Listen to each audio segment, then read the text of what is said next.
وسلم وشر الأمور محدثاتها وكل محدثة بدعة وكل بدعة ضلالة وكل ضلالة في النار. قال الله تبارك وتعالى في كلامه المجيد: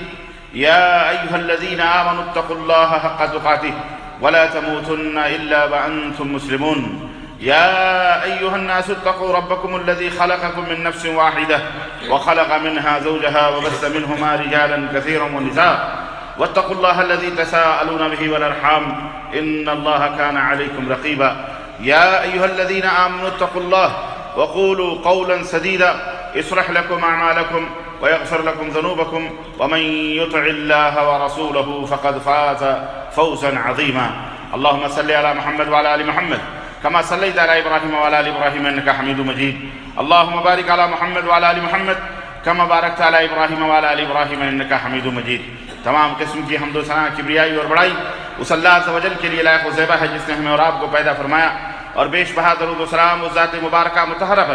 جن کا نام نامی اسم گرامی احمد مجتبی محمد مصطفیٰ صلی اللہ علیہ وسلم. برادران اسلام، نوجوان دوستوں، بزرگوں اور بھائیوں، آج بتاریخ 7 صفر 1437 مطابق 20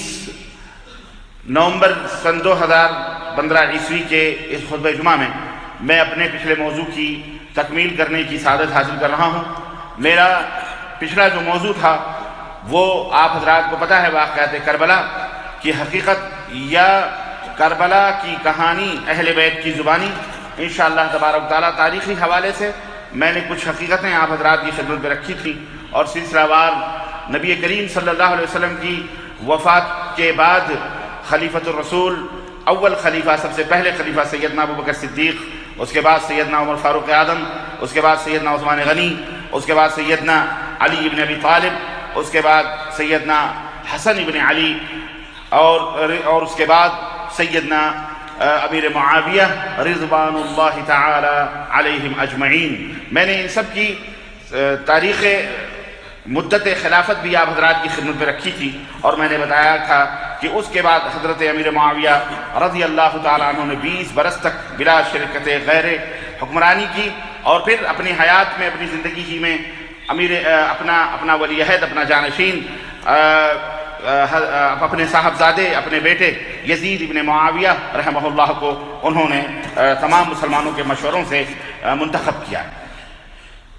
حضرات گرامی قدر، حقیقت یہ ہے کہ کربلا کا جو واقعہ ہے یہ رونما کیسے ہوا، اور اس کے حقائق کیا ہیں، اور اس تعلق سے بہت ساری باتیں جو مسلمانوں کے پاس موجود رہی ہیں. اور حقیقی جو واقعہ ہے، گھر والے کی شہادت سب سے افضل اور سب سے بہترین ہوتی ہے. اس واقعہ کربلا کو میں نے آپ کو شروع سے بتایا تھا کہ کچھ ایسے ہر دور میں یہ حقیقت رہی ہے کہ اہل باطل، شر پسند قسم کے لوگ، وہ کوشش یہ کرتے ہیں کہ اپنی نسبت ایسی شخصیات یا ایسے لوگوں سے کی جائیں جن کے ساتھ نسبت کر کے وہ خود کو معتبر اور مقبول لوگوں کی نظروں میں محبوب بنائیں، اور اس بہانے سے وہ اپنے باطل افکار، عقائد، مذاہب اور خیالات کو لوگوں کے درمیان ڈالنے کی کوشش کریں. یہ ہر دور میں یہ بات رہی ہے. دوست بن کے پیٹھ میں چھرا گھونپنے کی یہ جو تکنیک ہے اور یہ جو سیاست ہے ہر دور میں رہی ہے، اور آج تک وہ سیاست چلی بھی آ رہی ہے. یہی حال کچھ یوں ہوا. شیعہ حضرات انہوں نے بھی یہی حال کیا. حضرت علی ابن ابی طالب رضی اللہ تعالیٰ عنہ اور اہل بیت سے اپنے تعلق کو جوڑنے کی کوشش کی، بلکہ جوڑا، اور انہوں نے ان کی محبت اور ان کی الفت کا دم بھرا، اور دنیا کو یہ باور کرانے کی کوشش کی کہ ہمیں حقیقی طور پر ان سے محبت ہے. حالانکہ یہ جیسا کہ میں نے بتایا کہ اس فرقے کو، رافضی فرقے کو پیدا کرنے والا وہی عبداللہ ابن سبا یہودی، جو یہودی تھا اصل میں،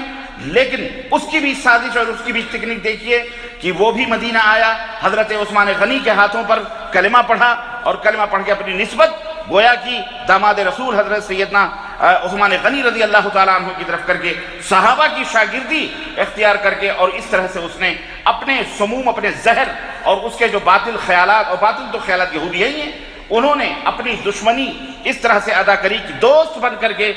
اور حضرت علی کی محبت کا دم بھر کر کے اور کلمہ پڑھ کر کے، کلمے کی محبت کا دم بھر کے، اس طرح سے اس نے مسلمانوں کے درمیان ایسے لوگوں کو پیدا کیا، اور اس طرح سے جناب علی، اس کے پاداش میں سیدنا عثمان غنی شہید ہوئے، سیدنا علی بن ابی طالب شہید ہوئے، اور اسی طرح سے سیدنا امیر معاویہ کو زخم لگے۔ یہی سلسلہ چلتا چلتا حضرت حسن کو بھی چھرے مارے گئے، اور وہ بھی گویا زہر دے کر، زہر کے ذریعے سے انہیں بھی شہید کیا گیا، اور اس طرح سے سلسلہ چلتا چلا تو جناب علی سیدنا اس حسین ابن علی رضی اللہ تعالی عنہما تک یہ سلسلہ آیا۔ یہ ہر دور میں رہا ہے، اور جھوٹ کو سچ اور سچ کو جھوٹ بنانے کی کوششیں ہر دور میں رہی ہیں۔ چنانچہ یہی کچھ قصہ واقعات کربلا کے ساتھ بھی ہوا۔ ایک راوی ہے، راوی کہتے ہیں روایت کرنے والے کو، بیان کرنے والے کو، جس کا نام تاریخ میں ابو مخنف، اور ایک راوی ہے ہشام بن محمد صائب۔ یہ وہ راوی ہیں جنہوں نے واقعات کربلا کو شروع میں سب سے پہلے انہوں نے اس کو بیان کیا، اور انہوں نے خوب اس کے اندر اس نے غلو کر کے، نمک مرچ لگا کر کے امت کے درمیان اختلافات کو ہوا دینے کی کوشش کی۔ علامہ حافظ ابن تیمیہ رحمہ اللہ اپنی کتاب منہاج السنہ میں تحریر فرماتے ہیں کہ ابو مخنف و ہشام بن محمد بن صائب وامثالهما من المعروفین بالکذب عند اہل العلم، کہ ابو مخنف اور ہشام بن محمد بن صائب یہ وہ لوگ ہیں جو جھوٹ بولنے میں اقتا ہیں، اور مشہور ہیں تمام محدثین کے نزدیک کہ یہ بڑے کذاب اور بڑے جھوٹے لوگ ہیں۔ منہاج السنہ کے اندر، اور علامہ ذہبی نے الاعتدال اپنی کتاب کے اندر اس بات کو لکھا۔ تو ہشام، ابو مخنف اور ہشام، یہ دو راوی ہیں، یہ جس روایت کو بیان کریں یہ سمجھ لو کہ یہ روایت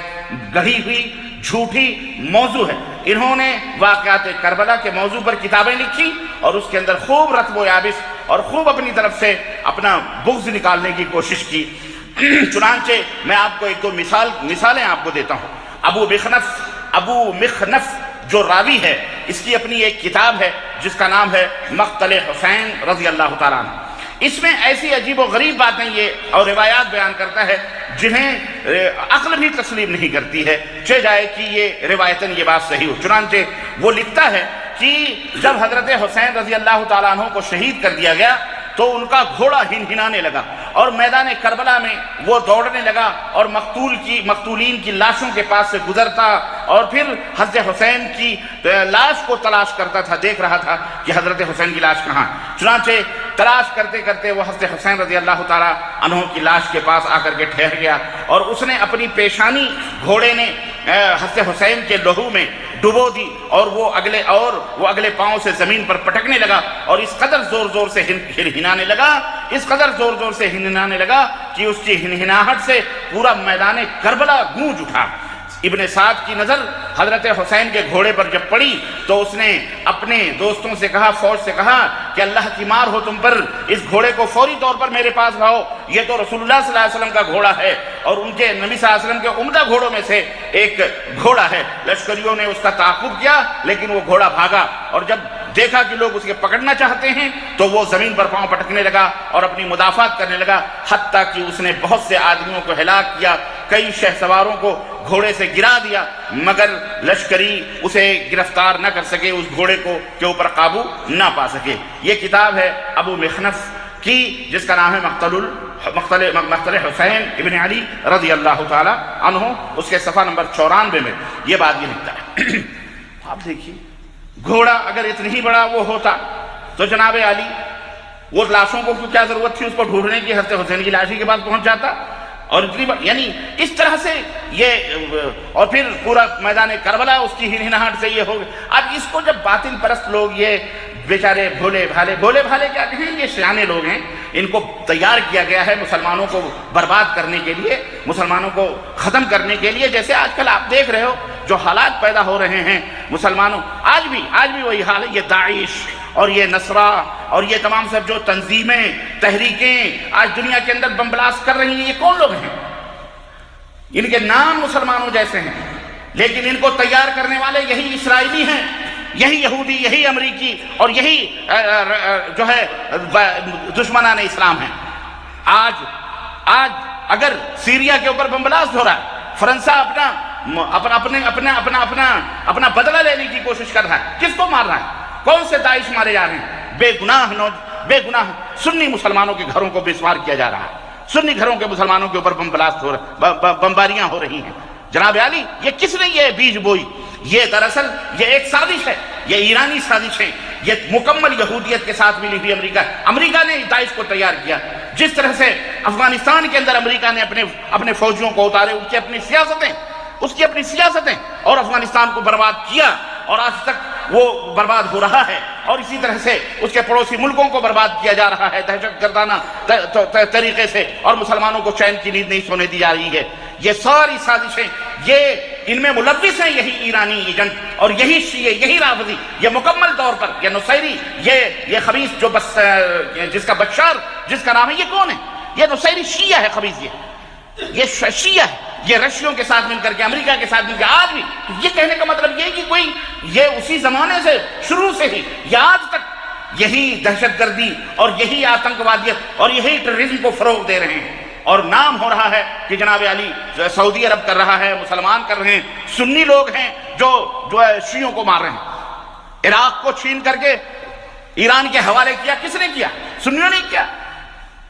انہی امریکیوں نے اور انہی دشمنان اسلام نے کیا۔ اور وہاں بھی سنیوں کو جو مارا گیا، جو پیٹا جا رہا ہے اور جو کاٹا جا رہا ہے، یہ کون کر رہا ہے؟ لیکن نہیں، چور مچائے شور، یہ چور ہیں اور خود ہی شور مچاتے ہیں، اہل السنہ والجماعت کے خون سے ہولی کھیلتے ہیں۔ خیر، عرض کرنے کا مطلب یہ ہے کہ کوئی بھی ہو، قتل و خون غارت گری بہرحال اسلام اس کو پسند نہیں کرتا، کہیں بھی دہشت گردانہ کوئی بھی بے گناہوں کو امن پسند، یعنی باقاعدے بہت سارے اس کے اصول اور ضابطے ہیں، نہ کسی کو بیجا طور پر، نہ حق طور پر کافر کہنے کا حکم دیتا ہے، نہ بیجا طور پر کسی کا خون بہانے کا حکم دیتا ہے، لیکن افسوس اس بات پر ہے کہ یہ تمام سب ٹھیکرے آ کر کے بے گناہ مسلمانوں پر یہ رافضی شیعوں کے کرتوتوں کی وجہ سے اہل السنہ والجماعت کے اوپر توڑے جاتے ہیں، اور جب بات آتی ہے تو کہتے ہیں شیعہ سنی، شیعہ سنی، شیعہ سنیوں کو مار رہے ہیں۔ یہ سب چیزیں فراڈ ہیں، یہ تمام سب چیزیں بیان کرنے کی آ رہی ہیں، اور قتل کون ہو رہا ہے اس کو میڈیا بھی بیان نہیں کرتی۔ الغرض کہنے کا مطلب یہ ہے کہ وہ تلخیاں آج بھی ہم محسوس کر رہے ہیں، جو تلخیاں ان رافضی شیعوں نے، ان کوفیوں نے حضرت علی کے ساتھ کیا، حضرت حسن کے ساتھ کیا، حضرت امیر معاویہ کے ساتھ کیا، حضرت حسین کے ساتھ کیا، اور نام اہل بیت کا، اہل بیت کی محبت ہے، علی کی محبت ہے، بھوں بھوں روتے ہیں اپنے سینوں کو خون آلود کا برچھیوں سے اور نہ جانے کس کس سے۔ یہ سب اللہ تعالیٰ کی لعنت ہے، جو اللہ انشاءاللہ قیامت تک ان کے اوپر برستی رہے گی انشاءاللہ تبارک تعالیٰ۔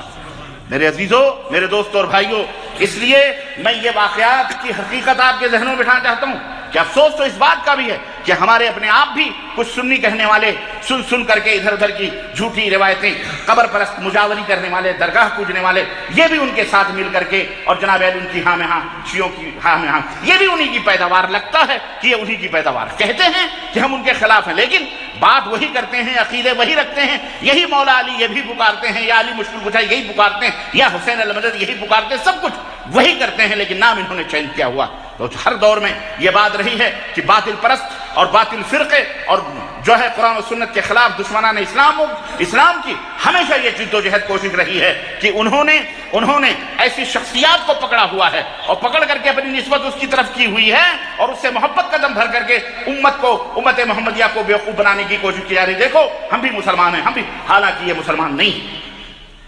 اس لیے اس تعلق سے بہت ہی سیدھی سادھی بات میں آپ حضرات کی خدمت کربلا کے واقعات کے تعلق سے جو رکھ رہا ہوں، اس کی حقیقت یہی ہے تاکہ آپ کا ذہن صاف رہے، آپ اپنے دماغوں کو اور ان واقعات کو ذہن میں رکھیں گے تو انشاءاللہ تبارک تعالیٰ کوئی بھی گمراہ نہیں کر سکتا، آپ اس کو منہ توڑ جواب بھی دے سکتے ہیں۔ تو بہرحال اسی طرح سے یہی ابو مخنف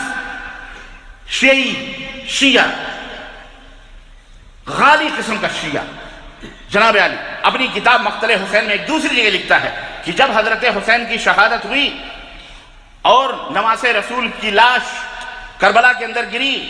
اس دن آسمان سے خون کی بارش ہوئی، اس دن آسمان سے حضرت علی شہید ہوں جو حضرت حسین کے ابا ہیں، خون کی بارش بولو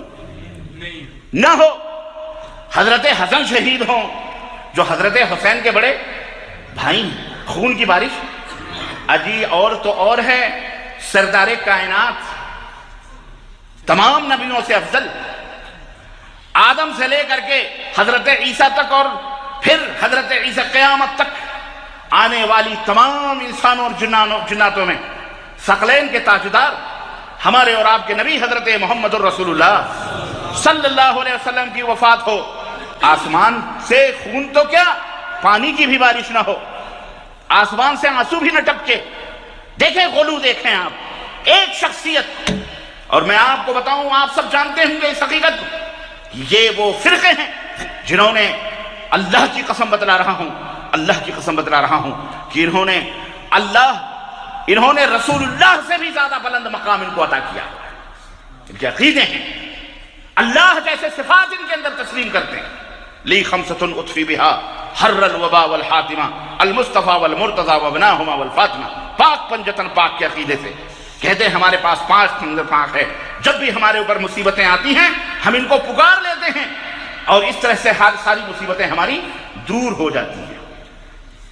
اللہ سے بھی بڑھ کر کے ان کے بارے میں یہ عقیدہ رکھے جاتے ہیں۔ الغرض یہ جو کچھ اسی قسم کے غالی قسم کے راوی کتابیں لکھ کر کے ان کو مسلمانوں کے ہاتھوں میں دے دی۔ انہوں نے مسلمان آج 1300 برس پہلے 1200 برس پہلے یہ کتابیں لکھی گئی، کس کو پتا ہے کس نے کیا لکھا؟ کل کا واقعہ ہوتا ہے صحیح ڈھنگ سے کوئی بیان نہیں کر پاتا ہے جناب علی، یہ ابو بخنف وہاں تھا کیا؟ لیکن نہیں، شیعہ رافضی اپنے خوب سے باطن، یہودیوں کی پیداوار، اپنے ہی خوب سے باطن کا اس طرح سے اظہار کرتے ہیں۔ واقعہ کربلا کا اس طرح سے واقعہ کربلا کا ایک راوی ہے عمار الدہنی، اس کے بارے میں یہ بھی شیعہ ہے، لیکن اہل السنہ والجماعہ کا بیان ہے کہ یہ ایسا غالی قسم کا یعنی نہایت ہی متعصب قسم کا شیعہ نہیں تھا، البتہ یہ کوئی بھی بات بیان کرتا تھا تو سچا بیان کرتا تھا۔ اس نے بھی واقعہ کربلا کو بیان کیا ہے۔ علامہ ابن حجر عسقلانی رحمۃ اللہ علیہ اپنی کتاب تقریب التہذیب جو اسماء الرجال کی کتاب ہے، اس کے صفحہ نمبر 152 میں 152 میں لکھتے ہیں کہ صدوق یتشیع، یہ بہت بڑا سچا آدمی تھا وہ شیعہ، لیکن وہ سچ بولتا تھا، عمار الدہنی۔ اسی طرح سے تنقیح المقال میں بھی لکھتے ہیں کہ کانا شیعاً ثقةً، یہ شیعہ ضرور تھا لیکن ثقہ راوی تھا، اس کا عقیدہ شیعی رکھتا تھا لیکن قابل اعتبار آدمی تھا۔ عمار دہنی یہ شیعہ اور سنی دونوں کے نزدیک قابل اعتبار ہے،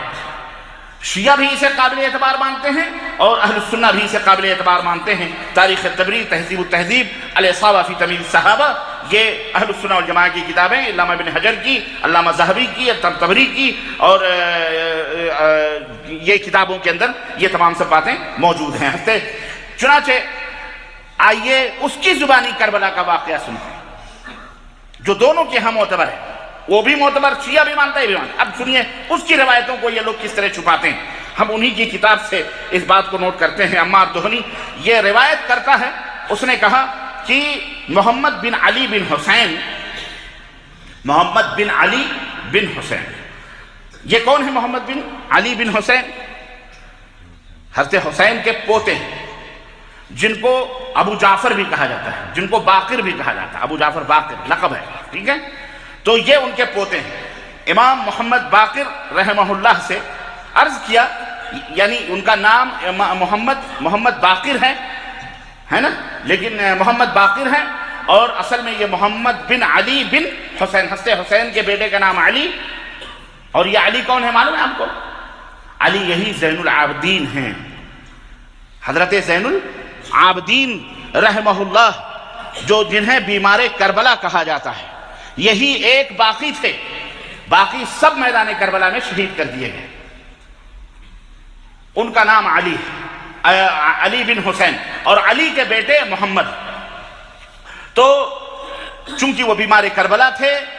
انہوں نے اپنی آنکھوں سے وہ منظر دیکھا، باپ نے بیٹے کو پورے واقعات بتائے، اب بیٹا محمد الباقر جو ہیں وہ پوری کہانی بتا رہے ہیں۔ چنانچہ عمار الدہنی کہتا ہے کہ اس نے محمد بن علی بن حسین سے عرض کیا، یعنی امام محمد باقر سے، کہ مجھ سے کربلا کا واقعہ ایسے انداز سے بیان کریں کہ گویا آپ خود وہاں موجود تھے، آپ اس طرح سے بیان کریں جیسے آپ سب کچھ دیکھ رہے تھے، چنانچہ اور آپ کے سامنے ہو رہا تھا۔ اس پر محمد باقر رحمہ اللہ نے واقعہ کربلا بیان کرنا شروع کیا، اور انہوں نے بیان، اب آئیے ان کی زبانی، یہ بھی اہل بیت ہیں، اہل بیت کی زبانی کربلا کی کہانی آپ سماعت فرمائیں۔ لکھتے ہیں، کہتے ہیں کہ امیر معاویہ رضی اللہ تعالیٰ عنہ کے انتقال کے بعد ولید ابن عتبہ بن ابو سفیان، جو حضرت معاویہ رضی اللہ تعالیٰ عنہ کا بھتیجا اور یزید کا چچیرا بھائی، یزید کے چچیرے بھائی تھے، یہ مدینے کے گورنر تھے۔ حضرت امیر معاویہ رضی اللہ تعالیٰ عنہ نے ان کو مدینے کا گورنر بنایا تھا۔ جب حضرت امیر معاویہ کی وفات ہو گئی تو یزید نے ولید ابن عتبہ کو خط بھیجا اور کہا کہ سارے مدینے کے لوگوں سے اعلان کر دو کہ وہ تمہارے ہاتھوں پر میری بیعت قبول کریں، بیعت میں۔ چنانچہ یہ خبر صحابہ کرام جو پہنچی اور انہوں نے اپنی اپنی بیعتیں ولید ابن عتبہ کو دے دی، یعنی ہاں ہم بیعت کرتے ہیں۔ حضرت حسین ابن علی رضی اللہ تعالی عنہما تک ان کو بھی بلایا گیا اور کہا گیا کہ وہ یزید نے خبر پہنچائی ہے کہ اہل مدینہ سب لوگوں نے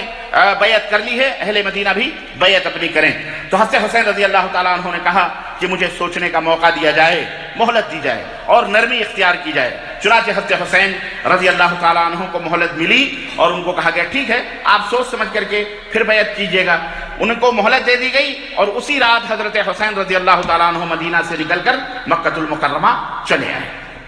جب آپ مکہ معظمہ پہنچ گئے اور وہ حج کے ایام تھے، ذی الحجہ کا یا ذی قعدہ ذی الحجہ کا مہینہ تھا، تو وہاں پر جب پہنچے تو کوفیوں نے، کوفہ والوں نے، اور آپ کو یہ بھی معلوم ہونا چاہیے کہ اس وقت اسلامی سلطنت کا جو اسلامی سلطنت دارالسلطنت تھا وہ کہاں تھا؟ کوفہ کے اندر تھا۔ میں نے بتایا تھا کہ تینوں صحابہ خلفائے راشدین حضرت عثمان غنی تک دارالسلطنت مدینہ تھا، لیکن جب حضرت علی رضی اللہ تعالیٰ عنہ کو خلیفہ بنایا گیا تو ظالموں نے حضرت علی کو، اب ظاہر بیچارے وہ بھی مجبور ہی تھے، ان کو برگلا کوفہ دارالسلطنت منتقل کیا گیا۔ گھر سے نکال کر آدمی کو مارنا بڑا آسان ہوتا ہے، تو ان کوفی و خبیثوں نے انہوں نے نکال کر کے وہاں لے کر کے گئے ان بلوائیوں نے، اور وہیں پر دارالسلطنت کوفہ کو ٹھہرایا گیا۔ چنانچہ کوفیوں ہی نے حضرت حسین کے پاس خطوط بھیجے۔ ایک روایت میں آتا ہے 500 خطوط بھیجے، ایک روایت میں آتا ہے بوریاں بھر کی خطیں آئیں، ایک روایت میں آتا ہے کئی ہزار خطوط کوفیوں نے بھیجے، اور ان خطوں میں انہوں نے یہی قاصد اور پیغامات بھی بھیجے اور عرض کیا کہ اے حسین ابن علی رضی اللہ تعالیٰ عنہ، آپ کوفہ تشریف لے آئیں، ہم آپ کی بیعت کرنا چاہتے ہیں، ہم لوگوں نے یزید کی بیعت سے انکار کر دیا ہے، آپ کوفہ آ جائیں، ہم آپ کی بیعت کرنا چاہتے ہیں۔ ہم اس کے گورنر کے پیچھے بھی نماز نہیں ادا کرتے۔ اس وقت حضرت نعمان ابن بشیر رضی اللہ تعالیٰ عنہ گورنر تھے، صحابی رسول۔ کوفے کے لوگوں نے کہا کہ ہم اس کے پیچھے بھی نماز نہیں پڑھ رہے ہیں۔ اب آپ غور کیجئے ذرا ان جملوں پر، جو صحابی رسول کے پیچھے نماز نہ پڑھے وہ کون ہو سکتا ہے؟ وہ حضرت حسین کا دوست ہو سکتا ہے؟ لیکن نہیں، خیر واقعہ ہے۔ عمار ابن دہنی کہتا ہے حضرت محمد باقر یعنی حضرت حسین کے پوتے یہ بیان کرتے ہیں کہ انہوں نے یہ کہا کہ ہم اس کے گورنر کے پیچھے بھی ہم نے نماز پڑھنا چھوڑ دیا ہے۔ اس وقت کوفہ کے گورنر حضرت نعمان ابن بشیر رضی اللہ تعالیٰ عنہ، جب کوفیوں کی طرف سے اس قسم کے پیغامات آئے تو حضرت حسین رضی اللہ تعالیٰ عنہ، ظاہر ہے کہ وہ نارمل آدمی، بڑے 59 برس، ایک کم 60 برس کے جو ہے آدمی تھے، کوئی بچے نہیں تھے، کوئی چھوٹے نہیں تھے، ہوشیار تھے، عقل پختہ ہو چکی تھی۔ ایک کم 60 برس کی حضرت حسین کی عمر تھی رضی اللہ تعالیٰ عنہ۔ چنانچہ انہوں نے کہا یہ کیسے؟ چنانچہ ان پروگرام تو بنانے سے پہلے وہاں کے حالات کی تحقیق کے لیے حضرت مسلم بن عقیل رضی اللہ تعالیٰ عنہ جو ان کے چچیرے بھائی تھے، ان کو کہا تم ایسا ہے تم جا کے دیکھو کہ کوفہ والوں کا کیا حال ہے۔ تحقیق کے لیے ان کو پہلے روانہ کیا۔ چنانچہ حضرت مسلم بن عقیل مکہ سے واپس ہوئے، مدینہ آئے اور مدینہ سے 2 آدمیوں کو اپنے ہمراہ لیا اور لے کر کے کوفہ کی طرف روانہ ہوئے۔ انتہائی خطرناک راستوں سے گزرتے ہوئے اور ریگستانی علاقوں سے وہ کوفہ کی طرف روانہ ہوئے، یہاں تک کی روایت میں آتا ہے کہ ایک رہبر، 2 رہبر تھے، اس میں ایک رہبر اتنی خطرناک راستے سے لے کے گئے تھے وہ لوگ کہ پیاس کی شدت سے راستے ہی کے اندر وہ انتقال کر گیا۔ ان کا جو ایک گائیڈ تھا وہ انتقال کر گیا۔ اس صورتحال کو دیکھ کر حضرت مسلم بن عقیل رضی اللہ تعالیٰ عنہ نے پھر ایک قاصد کو بھیجا اور کہا کہ جا کر کے ان سے کہہ دیا جائے کہ حضرت حسین سے معذرت کر لو کہ یہ بہت خطرناک راستہ ہے، مجھے معاف کر دیں، مجھے وہاں نہ بھیجیں۔ لیکن حضرت حسین رضی اللہ تعالیٰ عنہ نے انہیں معذرت ان کی قبول نہیں کی اور کہا نہیں، تم سفر کو جاری رکھو اور کوفہ جا کر کے پتہ لگاؤ۔ وہاں جا کر کے حضرت مسلم بن عقیل رضی اللہ تعالیٰ عنہ ایک کوفی اوسجا کے گھر میں جا کر کے قیام کیا، اور کوفیوں نے جب دیکھا کہ مسلم بن عقیل جو نبی حضرت حسین، ان کو بتایا کہ ہم کو حضرت حسین نے بھیجا ہے حقیقت احوال کے لیے، تو چنانچہ خفیہ طور پر کوفی ان سے ملنا شروع ہوئے، خفیہ طور پر ان سے دھیرے دھیرے ملنا شروع ہوئے، اور تقریباً 12,000 کوفیوں نے حضرت مسلم بن عقیل کے ہاتھوں پہ بیعت کی۔ کتنے؟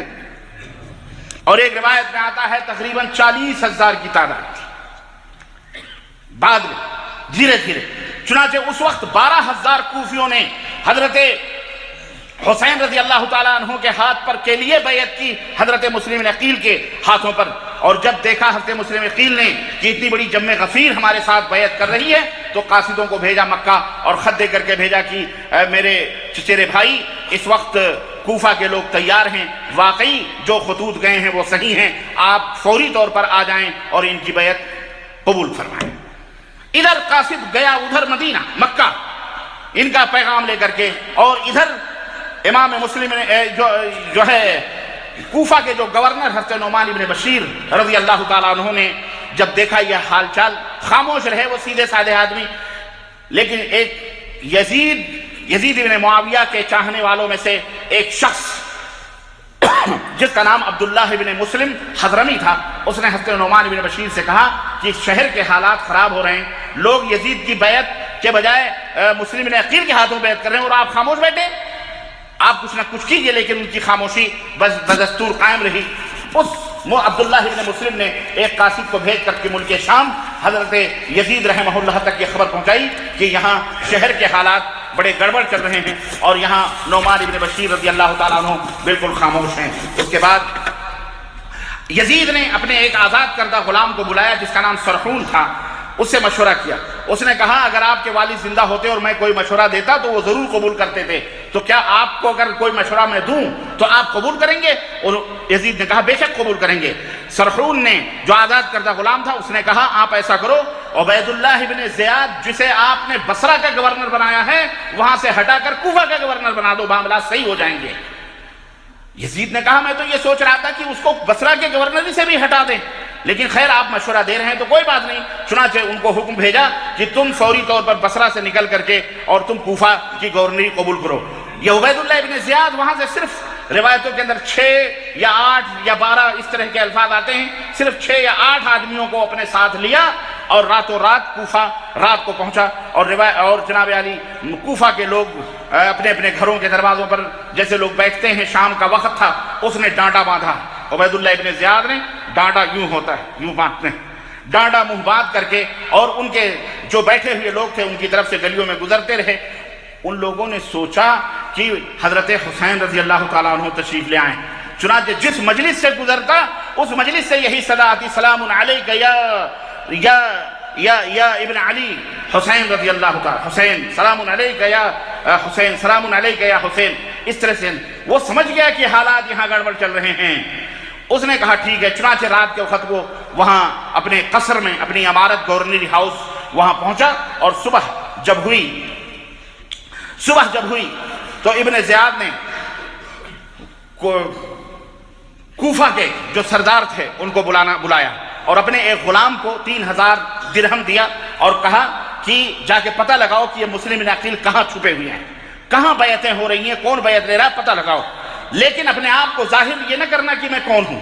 تم یہ ظاہر کرنا کہ میں حمص سے آیا ہوں، یعنی ملک شام سے آیا ہوں، وہاں کا باشندہ ہوں اور میں بیعت کرنے کے لیے آیا ہوں، اور یہ رقم 3000 کی ان کی خدمت میں پیش بھی کرنی ہے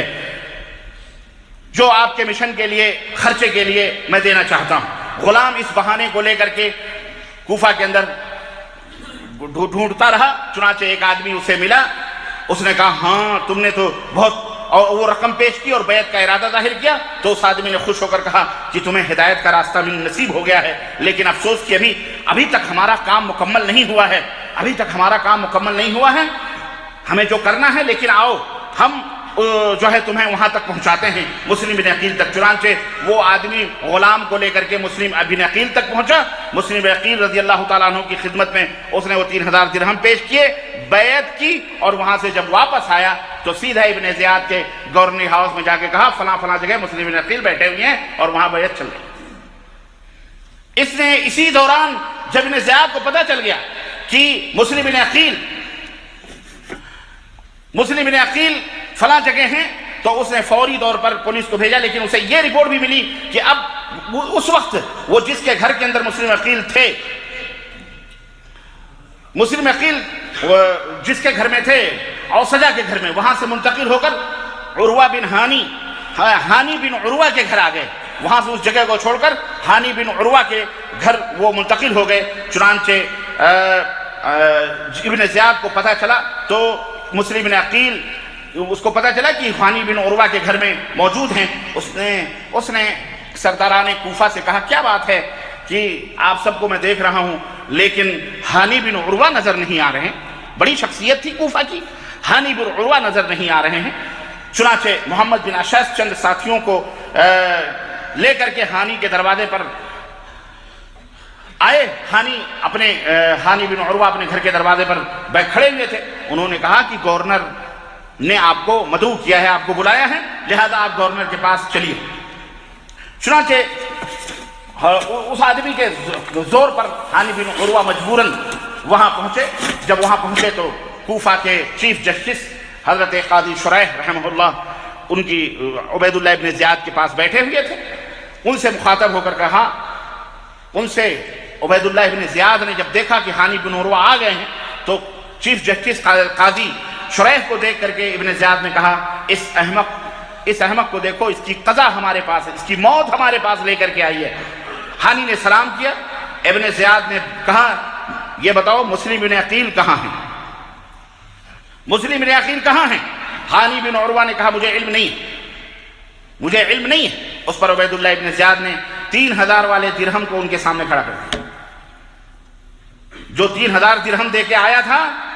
اس کو ان کے سامنے کھڑا کر دیا۔ کہا اب بتاؤ مسلم بن عقیل کہاں ہیں؟ ہانی بن عروہ چپ ہو گئے، لاجواب ہو گئے، اور اس نے کہا کہ میں نے ان کو نہیں بلایا، وہ خود بخود میرے گھر میں آئے ہیں، وہ خود بخود میرے گھر میں منتقل ہوئے ہیں۔ ابن زیاد نے کہا اس کو حاضر کرو۔ اس پر ہانی بن عروہ نے پسو پیش شروع کری۔ ابن زیاد نے اپنے قریب بلایا، اس کے ہاتھ میں ایک چھڑی تھی اور اتنی زور سے اس کے منہ پہ چھڑی ماری کہ اس کا ہونٹ جو ہے پھٹ کر کے خون بہنے لگا اور بھویں چڑھ گئیں۔ عبید اللہ ابن زیاد نے تلوار نکالی کہ اس کو قتل کر دیں، لیکن لوگوں نے اس کو روکا کہ ابھی معاملہ گرم مت کریں، ابھی جو کچھ بھی ہے۔ چنانچہ ان کو کہا کہ ان کو قید کر دو قید خانے کے اندر، جب تک یہ مسلم بن عقیل کو یہ حاضر نہ کرے۔ جب ہانی بن عروہ ایک بڑے قبیلے کے سردار تھے، معروف تھے، جب ان کے لوگوں کو پتہ چلا کہ اس طرح سے قصر کے اندر گورنر ہاؤس میں ہوا ہے تو ان کے قبیلے کے لوگوں نے قصر عمارت پر حملہ کر دیا۔ حملہ کس طرح سے کہ لوگوں کو اکٹھا کرنا شروع کیا اور اس طرح سے حملہ کر دیا۔ ابن زیاد نے چیف جسٹس کوفہ قاضی شریح رحمہ اللہ کو ان کو کہا کہ جا کر کے ان کو سمجھاؤ اور ان کو بتاؤ کہ ہماری دشمنی تم سے نہیں ہے، مسلم بن عقیل کو حاضر کر دیا جائے، ہم نے ہانی کو تحقیق کے لیے روک رکھا ہے، قید میں رکھا ہے نا، مسلم بن عقیل کی تلاش اور جستجو ہمیں ہے بس، اور تم سے ہماری کوئی دشمنی اور کوئی وہ نہیں ہے۔ قاضی شریح کے ساتھ ایک غلام کو بھی بھیجا کہ دیکھو یہ لوگوں کو کیا کہتے ہیں۔ قاضی شریح لوگوں کی طرف جاتے ہوئے ہانی کے پاس سے بھی گزرے تو ہانی نے کہا کہ میرے بارے میں اللہ سے ڈرنا، زیاد مجھے قتل کرنا چاہتا ہے۔ قاضی شریح نے ابن زیاد کی بات کہہ کر مطمئن کر دی کہ میں صرف یہ کہنے جا رہا ہوں کہ ابن زیاد نے کہا ہے کہ آپ کو صرف تحقیق کے لیے روکا گیا ہے۔ چنانچہ بہرحال مسلم بن عقیل ادھر تو انہوں نے یہ اعلان کیا، ادھر حضرت مسلم بن عقیل رضی اللہ تعالیٰ عنہ کو جب اس ہنگامے کا علم ہوا تو انہوں نے خروج کیا۔ خروج مطلب یعنی انہوں نے بغاوت کا جھنڈا بلند کیا، اور چنانچہ 4000 لوگ، اور بعض روایتوں میں آتا ہے 40,000 کے لوگ حضرت مسلم بن عقیل کے ارد گرد جمع ہو گئے، اور اس طرح سے جنگی طریقے سے ترتیب دے کر گورنر ہاؤس کی طرف وہ روانہ ہوئے، اور پھر صبح ہی سویرے گورنر ہاؤس کو گھیر لیا گیا۔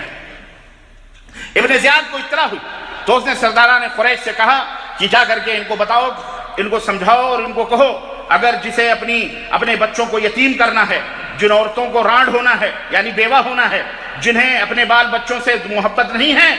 وہ یہاں رہیں، ورنہ سیدھے یہاں سے نکل جائیں، ورنہ ایک ایک کی تکہ بوٹی اڑا دی جائے گی۔ آپ غور کریں ذرا اس واقعے پر۔ اس کے پاس کوئی فوج نہیں تھی عبید اللہ ابن زیاد کے پاس، زیادہ سے زیادہ 6 آدمی یا 12 آدمی تھے گورنر ہاؤس میں، اور یہاں لوگ کتنے تھے؟ 12 سے 4000، بعض روایتوں میں 12000، بعض روایتوں میں 40000 ہے نا، اتنے لوگ تھے۔ اور یہ ہمارے دور کا زمانہ نہیں ہے کہ جناب عالی کسی کے پاس ہتھیار نہیں، ایک چاقو بھی نہ ملے، پولیس تلاشی کر کے نوچ لے۔ وہ زمانہ تھا کہ جب چھوٹے سے چھوٹے آدمیوں کے پاس بھی تلوار، خنجر، تیر، تفنگ ہوا کرتے تھے، ہوتے تھے کہ نہیں ہوتے تھے؟ وہاں اسلحے کے عرب چلتے تھے، وہ اسلحے والے ہوتے تھے۔ عبید اللہ ابن زیاد کو صرف پھونک دیتے تو اڑ جاتا وہ، لیکن ایک ذرا سی گیدڑ بھبکی پر، گیدڑ بھبکی اس کو کہہ لیں یا اس کی وارننگ کہہ لیں عبید اللہ ابن زیاد کی، ان بزدل کوفیوں نے کیا حشر کیا پتہ ہے آپ کو؟ تاریخ میں آتا ہے 40,000 یا 12,000 یا 4,000 کجھم میں غفیر گورنری ہاؤس کو گھیرے ہوئے تھا، مسلم بن عقیل اس کی قیادت کر رہے تھے۔ ظہر کی نماز پڑھی گئی، عبید اللہ ابن زیاد نے اعلان کیا، سرداران کوفہ نے جا کر کے اعلان کیا کہ دیکھو یہ تمہارا حشر ہو جائے گا، اس لیے عزت کے ساتھ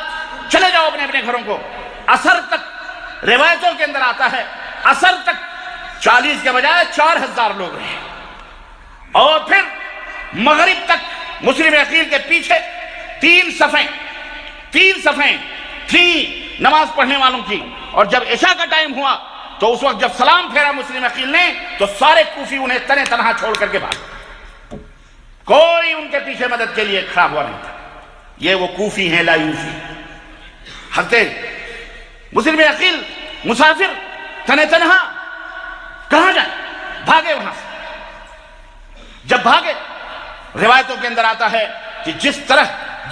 بھی جس گلی میں حضرت مسلم عقیل جاتے تھے، لوگ انہیں دیکھ کر اپنے دروازے بند کر لیا کرتے تھے۔ ایک دروازے پہ پہنچے، ایک عورت کھڑی تھی، انہوں نے ان سے کہا کہ اللہ کی بندی مجھے ایک گلاس پانی پلا دو، بہت پیاس لگی ہے، کوفہ والوں نے ہمارے ساتھ دغا کیا ہے، ہائے میں نے تو خط بھیج دیے، میرا بھائی وہاں سے چل چکا ہوگا، ہائے اس کا کیا حشر ہوگا، جب میرے ساتھ انہوں نے یہ دغا بازی کری تو اس کے ساتھ کیوں نہیں دغا بازی کری۔ اللہ ادھر حضرت مسلم عقیل در بدر پھرتے رہے گلیوں کے اندر، اس عورت نے پانی دیا، پلایا، دروازہ بند کر لیا۔ تھوڑی دیر کے بعد اس عورت نے جب دروازہ کھولا تو دیکھا کہ وہ دروازے پر بیٹھے ہوئے۔ اس نے کہا اللہ کے بندے تم یہاں سے چلے جاؤ ورنہ ہم بے گناہ مارے جائیں گے۔ انہوں نے کہا میرے پاس کہیں کوئی ٹھکانہ نہیں، مجھے کم از کم ٹھہرنے کی جگہ دے دو ایک رات۔ عورت نے کہا ٹھیک ہے اندر آ جاؤ۔ اندر وہ حضرت مسلم عقیل کو اندر لے لیا، دروازہ بند کر دیا۔ تھوڑی دیر کے بعد اس عورت کا شوہر آیا، اس کو پتہ چلا کہ مسلم عقیل اس کے گھر میں ہے، فوری طور پر دروازہ کھول کے مسلم عبید اللہ ابن زیاد کے پاس گیا اور کہا کہ مسلم عقیل ہمارے گھر کے اندر موجود ہے۔ فوری طور پر فوج کو دی گئی، آرڈر دیا عبید اللہ ابن زیاد نے، اور راتوں رات مسلم عقیل کو دروازے کے اوپر جب دستک دی گئی تو فوج وہاں کھڑی ہوئی تھی۔ حضرت مسلم عقیل کو جب پتہ چلا کہ فوج پہنچ چکی ہے تو وہ بھی اب مرتے نہ تو کرتے کیا، یا تو گرفتار ہو جائیں وہ بھی مرنا، اور ویسے بھی انہوں نے تلوار سونت لی اور اس طرح سے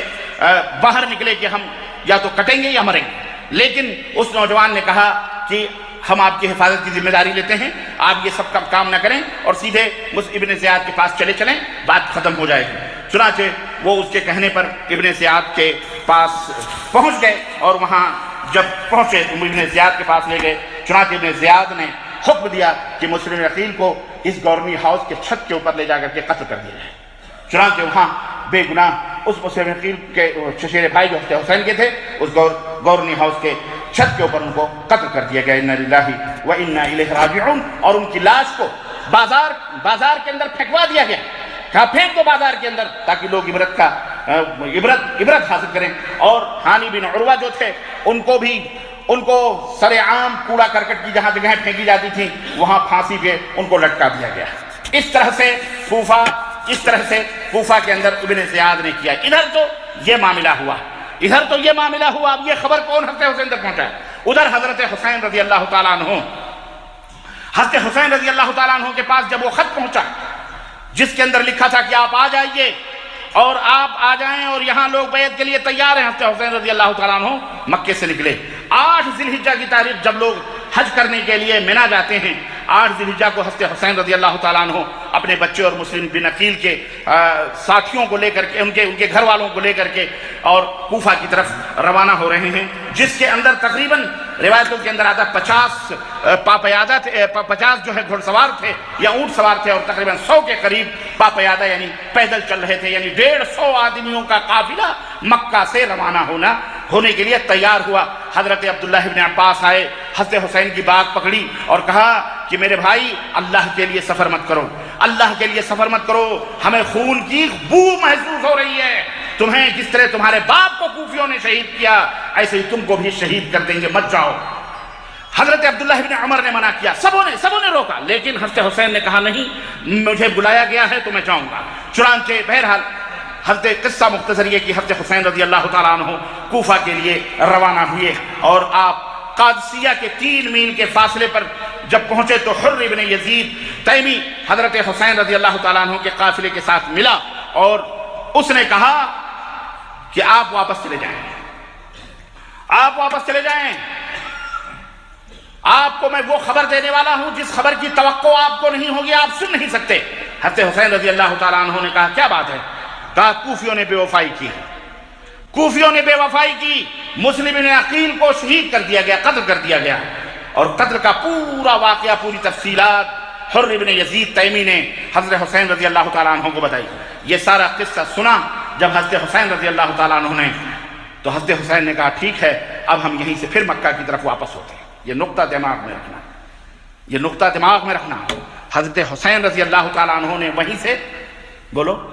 واپسی کا ارادہ بنایا کہ ہم واپس اب مکہ چلتے ہیں، ہمیں اب آگے نہیں جانا ہے۔ اتنی بڑی غداری اور اتنی بڑی بے وفائی۔ پھر لیکن مسلم رضی اللہ تعالیٰ، مسلم عقیل رضی اللہ تعالیٰ عنہ کے بھائی ساتھ میں تھے، انہوں نے کہا ہم اتنی آسانی سے واپس نہیں جائیں گے، آپ کا بھائی اگر شہید ہوتا، قتل کر دیا جاتا تو کیا آپ ایسے ہی واپس ہو جاتے؟ خون کا بدلہ خون، جان کا بدلہ جان، ہمارے بھائی کو قتل کیا ہے کوفیوں نے، ہم اس کا بدلہ لیں گے، ہم اس کا بدلہ لیں گے، آپ کو واپس جانا ہے جائیے، لیکن ہم واپس نہیں جائیں گے، ہم کوفہ جائیں گے۔ حضرت حسین نے جب یہ معاملہ دیکھا تو کہا تمہارے بغیر اب زندگی کا لطف ہی نہیں رہا، اس لیے سب کو لے کر وہ کوفہ کی طرف روانہ ہو گئے، اور آپ کو ابن زیاد کا پہلا دستہ فوج کا بارڈر کے اوپر نظر آیا، تو آپ نے وہاں سے تھوڑی طرف رخ موڑ کر کے کربلا کی طرف رخ کر دیا۔ آپ کربلا پہنچے، وہاں آپ نے خیمہ نصب کیا، اس وقت آپ کے ساتھ 45 سوار اور 100 کے قریب پیدل لوگ تھے۔ اس وقت ابن زیاد نے عمرو بن سعد کو بلایا، عمرو بن سعد، اور کہا کہ آپ حسین ابن علی رضی اللہ تعالی عنہ کے ساتھ ان کے سلسلے میں میری مدد کریں، اور آپ ہمارے پیغام کو ان تک پہنچائیں اور لے جائیں۔ عمر ابن سعد نے منع، کہا نہیں میں اس جھمیلے میں نہیں پڑنا چاہتا، مجھے آپ معاف کریں، لیکن ابن زیاد نے کہا نہیں آپ یہ کام کریں گے۔ انہوں نے کہا ٹھیک ہے مجھے رات بھر سوچنے کا موقع دیا جائے۔ چنانچہ عمر ابن سعد سوچنے کے بعد انہوں نے آمادگی کا اظہار کیا، اور اس طرح کربلا میں حضرت حسین رضی اللہ تعالیٰ عنہ کی خدمت میں عمر بن سعد حاضر ہوئے۔ پوری کیفیت حضرت عمر بن سعد نے ان کے سامنے، عمر بن سعد نے بیان کی کہ یہ کیفیات ہیں، ایسی صورت میں آپ اپنا فیصلہ سنائیں۔ تو حضرت حسین رضی اللہ تعالیٰ عنہ نے کہا کہ ایسا ہے کہ میری 3 تجویزیں ہیں، عبید اللہ ابن زیاد سے جا کر کے کہہ دو میری یہ 3 تجویزیں ہیں، اگر یہ 3 تجویزیں مانتے ہیں تو ٹھیک ہے، ورنہ پھر اللہ کے حوالے۔ چنانچہ وہ 3 تجویزیں حضرت حسین نے، اور جو بہایت ہی معقول تجویزیں تھیں۔ ایک تجویز اس میں یہ تھی کہ مجھے کسی اسلامی سرحد پر جانے دو، میرا راستہ چھوڑ دیا جائے، میں کسی اسلامی سرحد پر جاؤں گا، وہاں پہ اللہ کی راہ میں شہید ہو جاؤں گا، یا جو ہوگا دیکھا جائے۔ نمبر 2، یا مجھے موقع دو، میرا راستہ چھوڑ دو اور مجھے موقع دو، مجھے ملک شام جانے دو، یزید کے ہاتھوں پر میں بیعت، وہاں اس کے ہاتھ میں ہاتھ اپنا دے دوں گا اور وہاں بیعت کر لوں گا۔ تیسرا آپشن یہ ہے اگر یہ دونوں تمہیں منظور نہیں ہے تو پھر مجھے مدینہ واپس جانے دو، جہاں سے میں آیا ہوں میں وہاں واپس چلا جاؤں۔ چنانچہ حضرت عمرو بن سعد یہ تینوں آپشنز لے کر کے عبید اللہ ابن زیاد کے پاس پہنچے، اور عبید اللہ ابن زیاد کے سامنے یہ تجویز رکھی۔ عبید اللہ ابن زیاد نے کہا اور اس کے جتنے بھی مشیر کار تھے انہوں نے کہا یہ تجویز ناقابل قبول ہے، حسین کو بولو سب سے پہلے مجھ سے بیعت کریں، اس کے بعد یزید کی بیعت۔ یہاں آ کر کے معاملہ پھنسا اور اسی بنیاد پر لڑائی شروع ہوئی۔ یہی جنگ کی بنیاد ہے۔ یہاں لوگ نہ جانے کیسے کیسے بھون بھون روتے ہیں، قصے بیان کرتے ہیں، یزید نے مارا فلان۔ میاں اس کربلا کے میدان میں جاؤ، تاریخ کا کوئی بھی، یہ جھوٹے خبیث کی بات الگ ہے، ایک بھی شامی فوج نہیں تھی، ایک بھی شامی فوج کا ایک بندہ بھی نہیں تھا،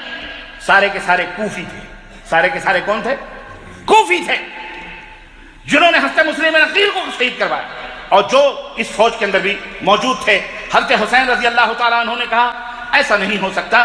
ہم یزید کے ہاتھ پہ بیعت کریں گے، اس کے ہاتھ پہ بیعت کیوں کریں؟ لیکن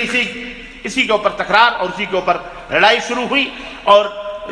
حضرت حسین ابن علی رضی اللہ تعالیٰ عنہ کے گود میں جو بچہ تھا صاحب چھوٹا سا ان کا اپنا، اس کے اوپر کسی دشمن نے تیر مارا، وہ بھی شہید ہوا، اور سارے لڑ کر کے بہرحال شہید ہوئے، اور آخر میں حضرت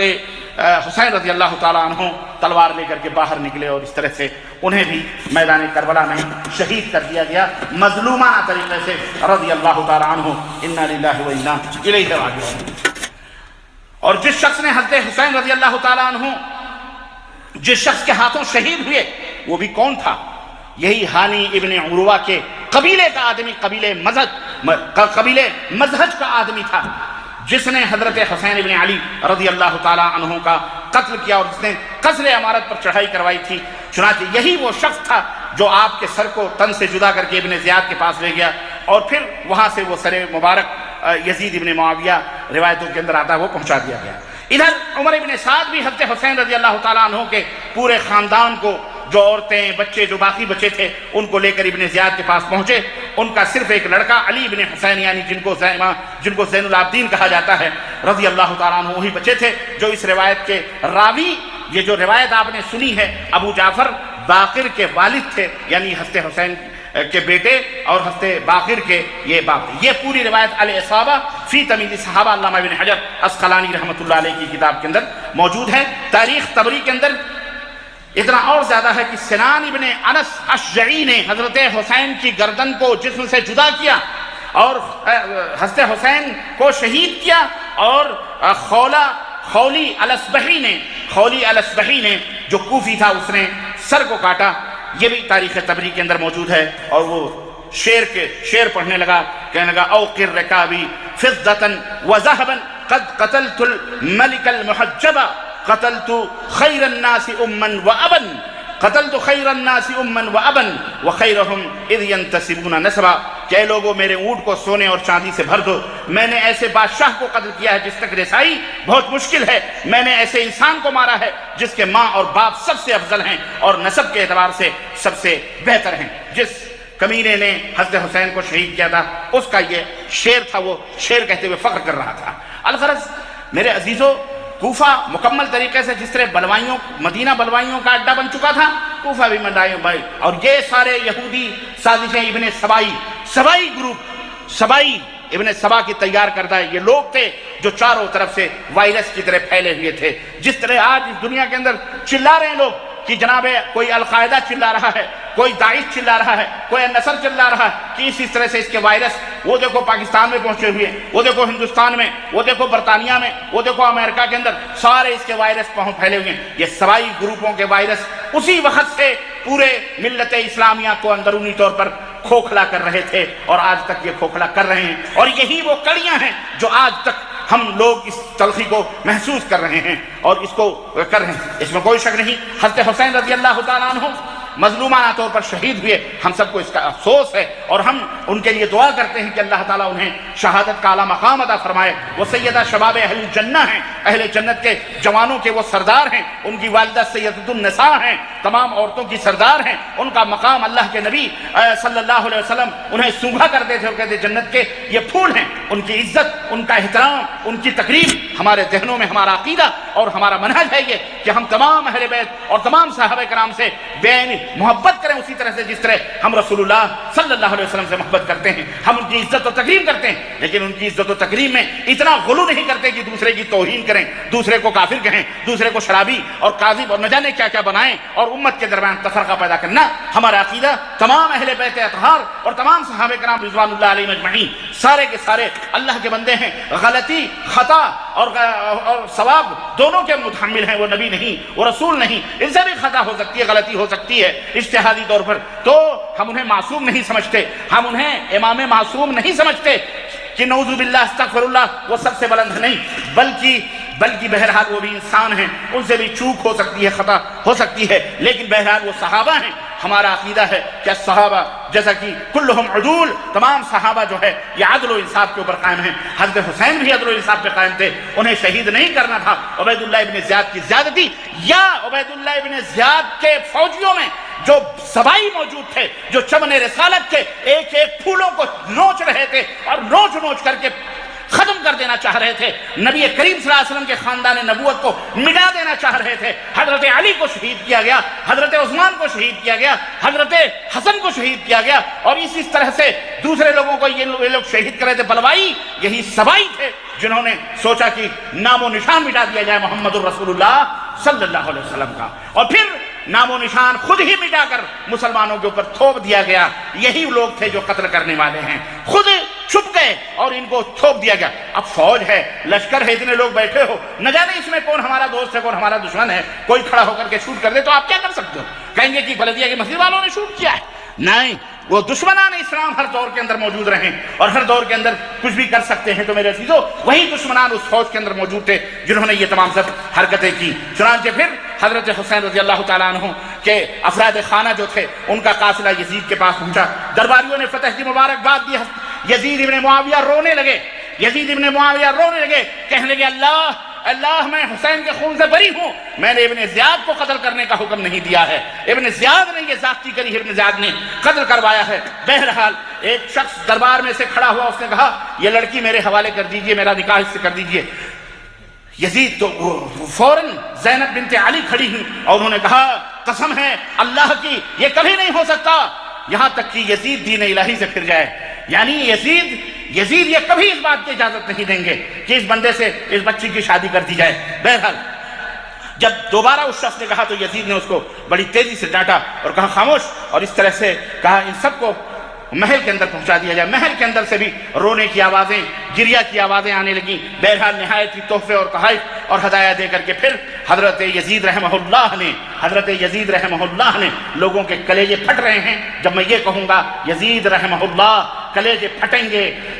اور ان کو تکلیف ہوتی ہوگی. کیوں؟ اس لیے کہ انہوں نے پدیوں کے روایتوں کے اوپر بھروسہ کر کے حضرت یزید کو بھی فاسق, فاجر, شرابی, زانی اور نہ جانے کیا یہ ہمارے سنی اپنے آپ کو کہنے والے للو پنچو کو یہ رحمہ اللہ گھوڑے گدھے شاہ رحمہ اللہ کہتے ہیں, اجالے شاہ لیکن یزید ابن معاویہ جنہیں امیر معاویہ نے اپنا خلیفہ منتخب کیا تھا, اپنا نائب, ان کے بارے میں چونکہ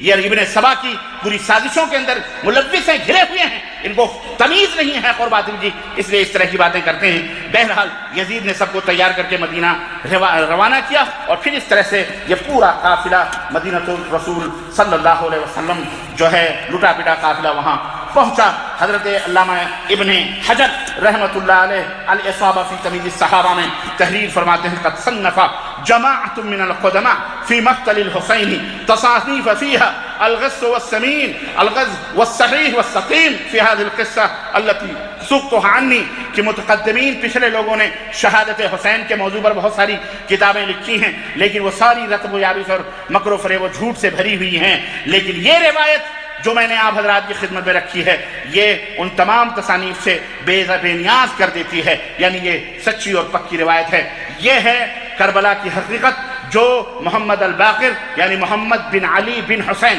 حضرت حسین کے پوتے اور زین العابدین کے صاحبزادے نے اپنی زبانی بیان کی, جو میں نے آپ حضرات کی خدمت میں رکھی ہے. اللہ تعالی ہمیں اور آپ کو